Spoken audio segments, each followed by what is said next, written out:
Assalamualaikum Sobat YouTube. Di video kali ini saya akan menjawab beberapa pertanyaan seputar hipnoterapi. Penasaran? Tonton video ini sampai habis. Stay tune. Oke, mungkin selama ini banyak teman-teman yang bertanya, apa sih hipnoterapi itu? Jadi hipnoterapi adalah salah satu jenis terapi psikologis yang menggunakan hipnosis sebagai alat bantu yang dipadukan dengan berbagai teknik terapi psikologis. Jadi ada dua syarat dalam hipnoterapi. Yang pertama menggunakan hipnosis dan yang kedua menggunakan teknik terapi tertentu untuk mengatasi berbagai masalah yang berkaitan dengan emosi, perilaku, dan pikiran bawah sadar kita. Jadi ada banyak masalah yang bisa diatasi dengan hipnoterapi, yaitu masalah yang berhubungan dengan pikiran, emosi, dan perilaku.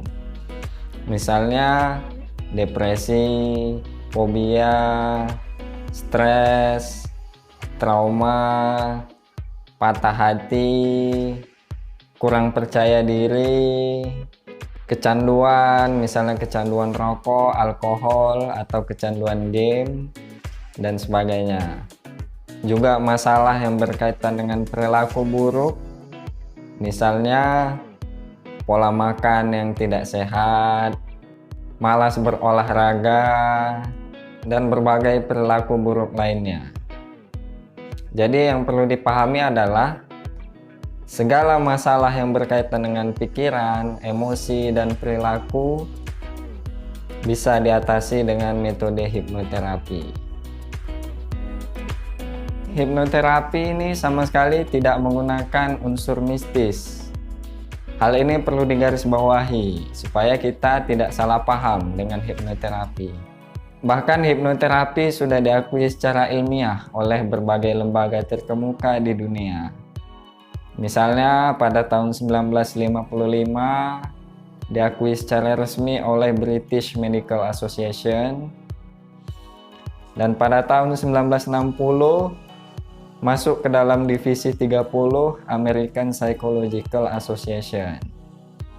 Teman-teman bisa cek di link yang saya berikan di deskripsi video ini. Jadi jelas bahwa hipnoterapi itu adalah suatu metode yang ilmiah dan sama sekali tidak menggunakan unsur mistis di dalamnya. Saat seseorang dihipnoterapi, dia tidak kehilangan kesadarannya. Karena jika kita kehilangan kesadaran, tentunya kita tidak bisa menerima sugesti yang diberikan saat proses hipnoterapi.